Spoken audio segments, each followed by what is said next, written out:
Здравствуйте, я Серик Байгиреев, инвестор, бизнесмен, практик с 30-летним опытом. В прошлом я горный инженер-экономист, спортсмен, обладатель черного пояса по карате. Мой путь был тернист. В свои 28 лет я заработал свой первый миллион. Это были лихие 90-е годы. В свои 40 лет я уже пережил 2 банкротства, рейдерства и потери близких. В свои 60 лет я сейчас очень счастливый человек. Я полон оптимизма, развиваюсь сам и развиваю свой бизнес. За 180 секунд я расскажу вам, что нас делает настоящими воинами. В детстве я был скромным, спокойным мальчишкой, и это всегда кого-нибудь раздражает.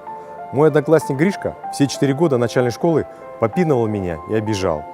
И длилось это все до тех пор, пока я от отчаяния не вызвал его на драку за школой. В тот день я был весь в крови, но я победил свой страх в виде толстого и сильного Гришки, который впоследствии меня зауважал. Мой жизненный девиз – смотри страхом в лицо. Невозможное возможно.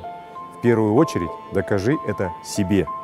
Везет тому, кто везет, кто рискует и предпринимает какие-то действия.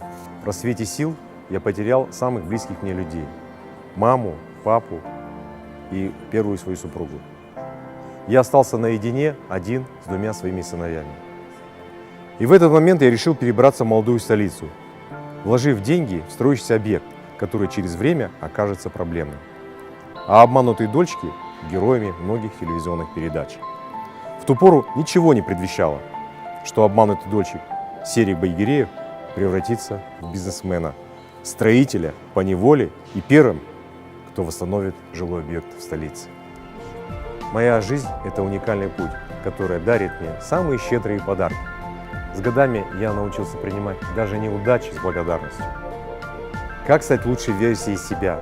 Как поверить в собственные силы? Об этом я расскажу на конкурсе Kazakh Speakers.